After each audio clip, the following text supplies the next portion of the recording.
کرنے کی وجہ سے اس نماز کا نام تراویح رکھا گیا۔ اس کی بڑی فضیلت ہے۔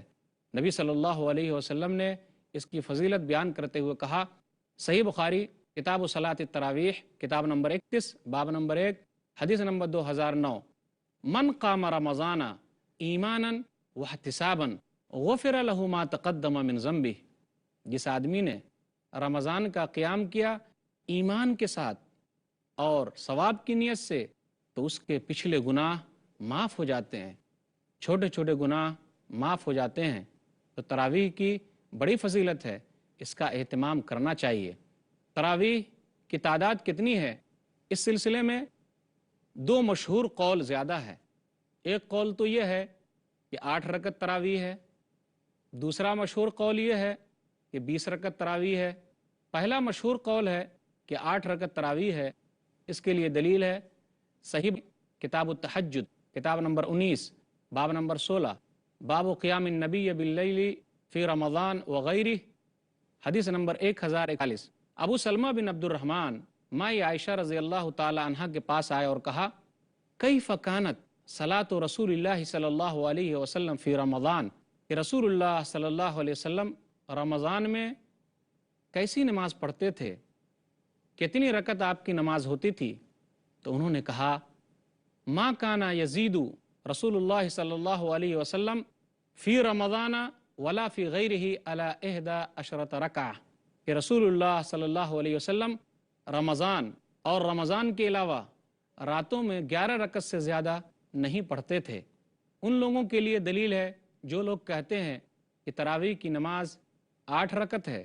اب ہم دوسرے مشہور قول کا جائزہ لیتے ہیں۔ کچھ علماء کا کہنا یہ ہے، رات کی نماز جو ہے وہ نفل نماز ہے اور اس کے اندر وسعت ہے، گنجائش ہے۔ آدمی 8 رکعت پڑھے، 23 رکعت پڑھے، 13 رکعت پڑھے، 30 رکعت پڑھے، 36 رکعت پڑھے، 41 رکعت پڑھے، کیونکہ سلف صالحین سے رات کی نماز میں اتنی تعداد جو ہے ثابت ہے۔ ایک حدیث ہے صحیح بخاری کتاب الوتر کتاب نمبر 14 حدیث نمبر 990، صلاۃ اللیل مثنی مثنی فاذا خشی احدکم الصبح صلی رکعۃ واحدہ توتر لہ ما قد صلی، کہ رات کی نماز 2 رکعت کر کے ہے، تو آدمی جتنی چاہے پڑھ سکتا ہے۔ اس لیے کہ رات کی نماز کے اندر وسعت ہے، گنجائش ہے۔ سلف صالحین سے بہت ساری تعداد میں رات کی نماز ثابت ہے، تو پتہ یہ چلا کہ رات کی نماز کے اندر وسعت ہے، گنجائش ہے، آدمی جتنی چاہے پڑھ سکتا ہے۔ نبی صلی اللہ علیہ وسلم نے رمضان میں 3 دن جماعت کے ساتھ تراویح کی نماز پڑھائی ہے۔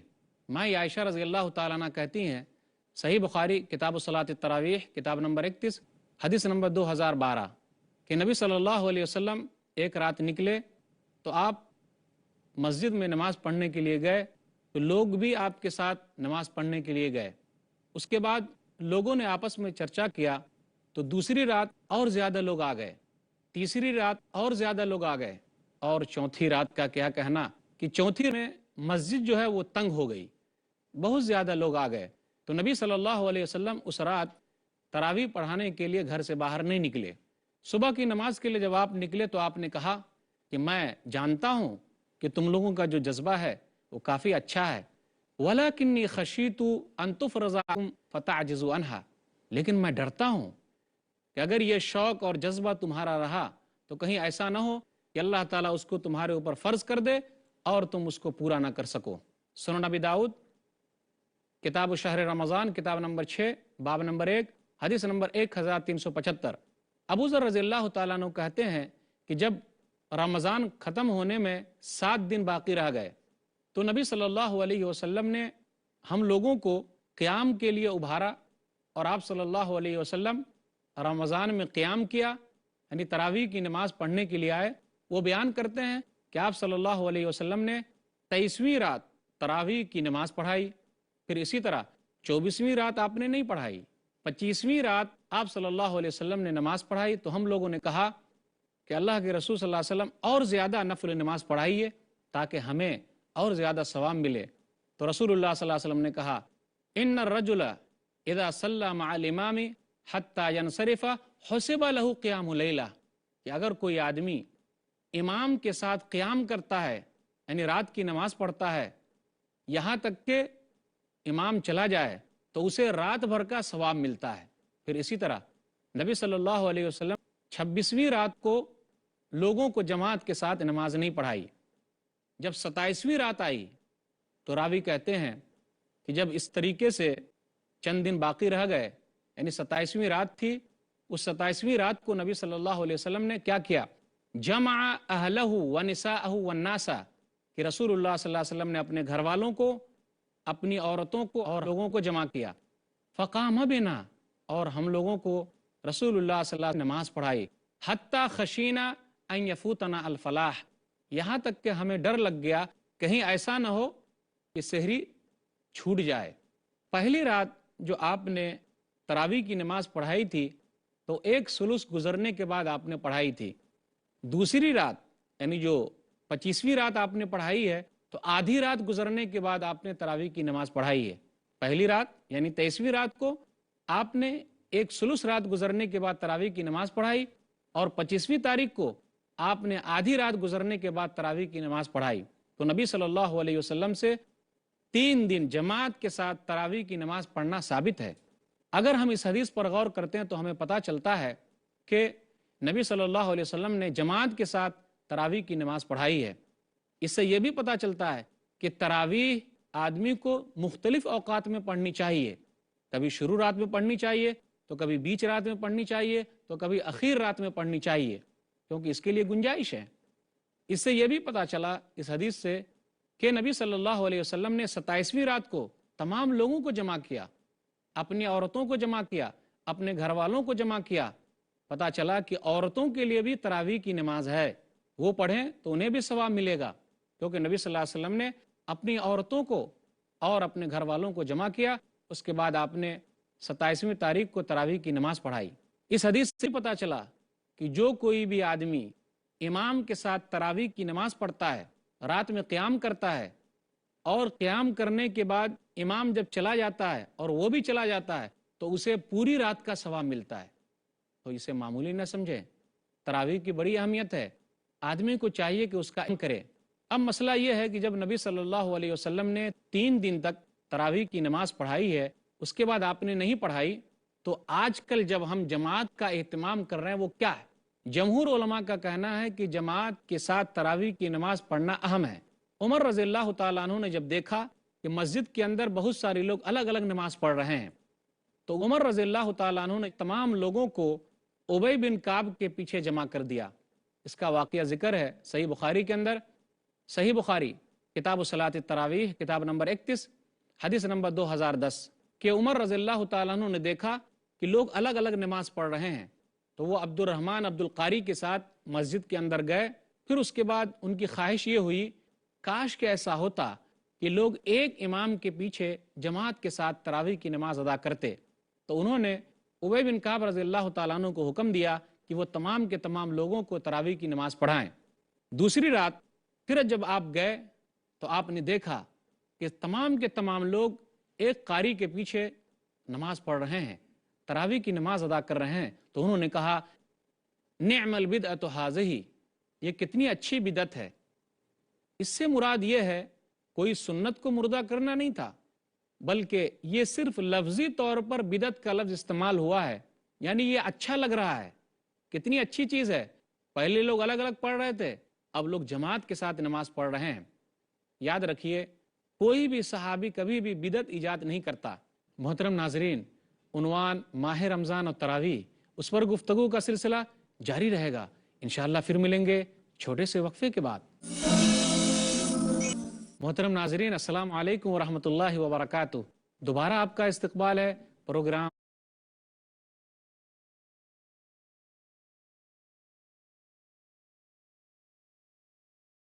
فضائل رمضان میں۔ عنوان ہے ماہ رمضان اور تراویح۔ نبی صلی اللہ علیہ وسلم نے 27ویں رات کو تمام لوگوں کو جمع کیا، اپنی عورتوں کو جمع کیا، اپنے گھر والوں کو جمع کیا۔ پتہ چلا کہ عورتوں کے لیے بھی تراویح کی نماز ہے، وہ پڑھیں تو انہیں بھی ثواب ملے گا، کیونکہ نبی صلی اللہ علیہ وسلم نے اپنی عورتوں کو اور اپنے گھر والوں کو جمع کیا، اس کے بعد آپ نے 27ویں تاریخ کو تراویح کی نماز پڑھائی۔ اس حدیث سے یہ بھی پتہ چلا کہ جو کوئی بھی آدمی امام کے ساتھ تراویح کی نماز پڑھتا ہے، رات میں قیام کرتا ہے، اور قیام کرنے کے بعد امام جب چلا جاتا ہے اور وہ بھی چلا جاتا ہے تو اسے پوری رات کا ثواب ملتا ہے، تو اسے معمولی نہ سمجھیں۔ تراویح کی بڑی اہمیت ہے، آدمی کو چاہیے کہ اس کا اہتمام کرے۔ اب مسئلہ یہ ہے کہ جب نبی صلی اللہ علیہ وسلم نے 3 دن تک تراویح کی نماز پڑھائی ہے، اس کے بعد آپ پڑھائی، تو آج کل جب ہم جماعت کا اہتمام کر رہے ہیں وہ کیا ہے؟ جمہور علماء کا کہنا ہے کہ جماعت کے ساتھ تراویح کی نماز پڑھنا اہم ہے۔ عمر رضی اللہ تعالیٰ عنہ نے جب دیکھا کہ مسجد کے اندر بہت سارے لوگ الگ الگ نماز پڑھ رہے ہیں، تو عمر رضی اللہ تعالیٰ عنہ نے تمام لوگوں کو ابی بن کعب کے پیچھے جمع کر دیا۔ اس کا واقعہ ذکر ہے صحیح بخاری کے اندر، صحیح بخاری کتاب صلاۃ التراویح کتاب نمبر 31 حدیث نمبر 2010، کہ عمر رضی اللہ تعالیٰ عنہ نے دیکھا کہ لوگ الگ الگ نماز پڑھ رہے ہیں، تو وہ عبد الرحمن عبد القاری کے ساتھ مسجد کے اندر گئے۔ پھر اس کے بعد ان کی خواہش یہ ہوئی کاش کہ ایسا ہو کہ لوگ ایک امام کے پیچھے جماعت کے ساتھ تراویح کی نماز ادا کرتے، تو انہوں نے ابی بن کعب رضی اللہ تعالیٰ عنہ کو حکم دیا کہ وہ تمام کے تمام لوگوں کو تراویح کی نماز پڑھائیں۔ دوسری رات پھر جب آپ گئے تو آپ نے دیکھا کہ تمام کے تمام لوگ ایک قاری کے پیچھے نماز پڑھ رہے ہیں، تراویح کی نماز ادا کر رہے ہیں، تو انہوں نے کہا نعم البدعۃ ھذہ، یہ کتنی اچھی بدعت ہے۔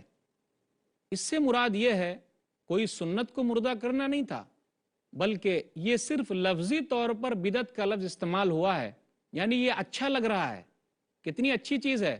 پہلے لوگ الگ الگ پڑھ رہے تھے، اب لوگ جماعت کے ساتھ نماز پڑھ رہے ہیں۔ یاد رکھیے کوئی بھی صحابی کبھی بھی بدعت ایجاد نہیں کرتا۔ اب سوال ایک پیدا یہ ہوتا ہے کہ عمر رضی اللہ تعالیٰ عنہ نے ابی بن کعب کو کتنی رکعت پڑھانے کے لیے کہا؟ موطا امام مالک کے اندر ایک روایت ہے، جلد نمبر 1 صفحہ نمبر 115، کتاب الشہر فی رمضان کتاب نمبر 6 باب نمبر 1، انہوں نے ابی بن کعب رضی اللہ تعالیٰ عنہ اور تمیم داری سے کہا کہ لوگوں کو 11 رکعت نماز پڑھائیں۔ موطا امام مالک میں اس کا ذکر ہے، سائب بن یزید نے اس کو نقل کیا ہے۔ تراویح کے مسائل کے تعلق سے ایک بات یہ بھی ہے کہ عورتوں کو بھی چاہیے کہ تراویح کا اہتمام کریں۔ عورتوں کو آدمی تراویح پڑھا سکتا ہے۔ آپ یاد کیجئے کہ مائی عائشہ رضی اللہ تعالی عنہا کو ان کا غلام زکوان تراویح پڑھاتا تھا۔ صحیح بخاری کتاب الاذان کتاب نمبر 10 باب نمبر 54 باب امامت العبد والمولا، وکانت عائشۃ تؤمها عبدها زکوان من المصحف، کہ مائی عائشہ رضی اللہ تعالی عنہا کو ان کا غلام زکوان جو ہے قرآن میں دیکھ کر تراویح پڑھاتا تھا۔ تو اس سے یہ بھی پتہ چلتا ہے قرآن دیکھ کر بھی آدمی تراویح پڑھا سکتا ہے۔ تراویح کے سلسلے میں ایک بات یہ بھی ہے کہ آدمی کو چاہیے کہ اچھی آواز والا قاری ڈھونڈ کر لائے۔ اس کو پیسے بھی دیے جا سکتے ہیں، لیکن اس کا مطلب یہ نہیں کہ وہ خود آدمی طے کرے کہ مجھے اتنا ملنا چاہیے، بالکل نہیں۔ یہ تو اللہ کا کلام ہے، اسے بیچا نہیں جا سکتا، اس کے ذریعے کمائی نہیں کی جا سکتی۔ نبی صلی اللہ علیہ وسلم نے اس سے منع کیا ہے۔ مسند احمد جلد نمبر 3 صفحہ نمبر 428، نبی صلی اللہ علیہ وسلم نے کہا اقرأوا القرآن، قرآن پڑھو، ولا تغلوا فیہ، اس میں غلو نہ کرو، ولا تجفوا عنہ، اور اسے مت چھوڑو، ولا تأکلوا بہ، اور قرآن کے ذریعے مت کماؤ، ولا تستکثروا بہ، اور قرآن کو اپنی کمائی کا ذریعہ نہ بناؤ۔ صحیح بخاری کتاب الطب کتاب نمبر 76 حدیث نمبر 5737۔ چند صحابی جو ہیں وہ کہیں گئے، وہاں پر ایک قبیلے کا سردار تھا، اس کو بچھو نے ڈنک مار دیا، تو ایک آدمی نے سورہ فاتحہ پڑھ کر اسے پھونکا تو وہ آدمی صحیح ہو گیا، تو اس کے بدلے ان لوگوں کو بہت ساری بکریاں ملی۔ اب صحابہ کے درمیان اختلاف ہو گیا کہ بکریاں ہم لیں کہ نہ لیں۔ لوگوں نے کہا کہ مدینہ جائیں گے تو نبی صلی اللہ علیہ وسلم سے پوچھیں گے۔ مدینہ آئے تو ان لوگوں نے نبی صلی اللہ علیہ وسلم سے پوچھا، تو نبی صلی اللہ علیہ وسلم نے کہا ان احق ما اخذتم علیہ اجرا کتاب اللہ، یہ بہترین بدلہ، بہترین اجر تو وہ ہے جو اللہ کی کتاب سے حاصل کیا جائے۔ اور نبی صلی اللہ علیہ وسلم نے کہا کہ میرا بھی حصہ لگانا، یعنی مجھے بھی دینا۔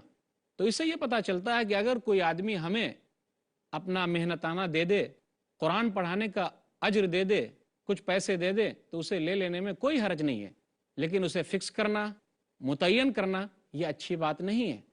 تراویح کے تعلق سے یہ بھی ہے کہ قرات جو ہے وہ آرام کے ساتھ ہونی چاہیے، بہترین آواز میں قاری جو ہے وہ قرآن کو پڑھائے، کیونکہ اللہ نے کہا سورہ مزمل آیت نمبر 4 ورتل القرآن ترتیلا، ترتیل میں اچھی آواز کے ساتھ قرآن کو پڑھا جائے، ٹھہر ٹھہر کر پڑھا جائے، یہی اہم چیز ہے۔ نبی صلی اللہ علیہ وسلم کی جب تراویح کا ذکر ہوتا ہے تو مائی عائشہ رضی اللہ تعالیٰ عنہ تعریف کرتے ہوئے کہتی ہیں، بخاری کتاب التہجد کتاب نمبر 19 باب نمبر 16 حدیث نمبر 1147 کہ رسول اللہ صلی اللہ علیہ وسلم 4 رکعت نماز پڑھتے، اس کی اچھائی کا اور اس کی طوالت کا مت پوچھو، پھر 4 رکعت پڑھتے، کتنی اچھی پڑھتے اور کتنی لمبی پڑھتے مت پوچھو۔ اسی طرح سلف صالحین سے یہ بھی ثابت ہے کہ وہ جب رات کی نماز کے لیے کھڑے ہوتے تو 300 آیات تک پڑھ جاتے۔ کتنے لوگوں سے یہ بھی ثابت ہے کہ جب قرآن پڑھانے والا قرآن پڑھاتا تب وہ لوگ تھک جاتے تو کسی چیز پر ٹیکا لگا لیتے۔ کبھی کبھی ایسا بھی ہوتا کہ رمضان کی راتوں میں انہیں ڈر لگ جاتا کہیں ایسا نہ ہو کہ ان کی سحری جو ہے وہ چھوٹ جائے۔ اس طریقے سے لوگ تراویح کا اہتمام کرتے تھے۔ جو لوگ یہ کہتے ہیں کہ تراویح میں پورا قرآن ختم ہونا چاہیے، اس سلسلے میں علامہ ابن باز رحمہ اللہ اپنی کتاب صلاۃ اللیل والتراویح میں کہتے ہیں کہ اس سلسلے میں وسعت ہے، میرے پاس کوئی دلیل نہیں ہے کہ میں یہ کہوں کہ ختم نہیں ہونا چاہیے یا میں یہ کہوں ختم ہونا چاہیے، لیکن کچھ علماء کا کہنا ہے کہ قرآن کا ختم ہونا بہتر ہے، لیکن تمام چیز سے بہتر یہ ہے کہ قرآن کو ترتیل کے ساتھ خشوع و خضوع کے ساتھ آئے، کیونکہ اللہ نے کہا ورتل القرآن ترتیلا، سورہ مزمل آیت نمبر 4 کہ قرآن کو ترتیل کے ساتھ پڑھو، گرچہ پورا قرآن ختم ہو یا نہ ہو۔ افسوس کی بات ہے کہ بہت سارے پڑھانے والے یعلمون تعلمون کے ساتھ پورا قرآن ختم کرنے کے چکر میں لگے رہتے ہیں، جبکہ ہونا تو یہ چاہیے تھا کہ وہ سکون کے ساتھ تراویح کی نماز پڑھاتے۔ کچھ لوگ ایسے بھی ہیں جب تراویح کے لیے قاری صاحب کھڑے ہوتے ہیں تو کچھ لوگ قرآن لے کر دیکھنے لگتے ہیں۔ علامہ ابن باز رحمہ اللہ کہتے ہیں اپنی کتاب صلاۃ اللیل والتراویح کے اندر کہ اس طریقے سے سنت پر عمل نہیں ہوتا، نماز کے اندر خشوع و خضوع نہیں رہتا، کیونکہ آدمی تو ورق دیکھنے ہی میں لگا رہتا ہے، وہ ادھر ادھر پلٹتے رہتا ہے، تو کس طریقے سے وہ خشوع و خضوع کے ساتھ اطمینان کے ساتھ سکون کے ساتھ نماز پڑھ سکے گا؟ ہاں، اگر کچھ آدمی ہو جو لقمہ دینے کے لیے قرآن دیکھ رہے ہوں، کوئی حرج کی بات نہیں ہے۔ بہت سارے لوگ ایسے ہیں، تراویح کا اہتمام کرنے والے ایسے ہیں جو صرف ایک رات میں پورا قرآن ختم کر دیتے ہیں، جس کو شبینہ کہا جاتا ہے۔ اسلام کے اندر اس کا کوئی تصور نہیں ہے۔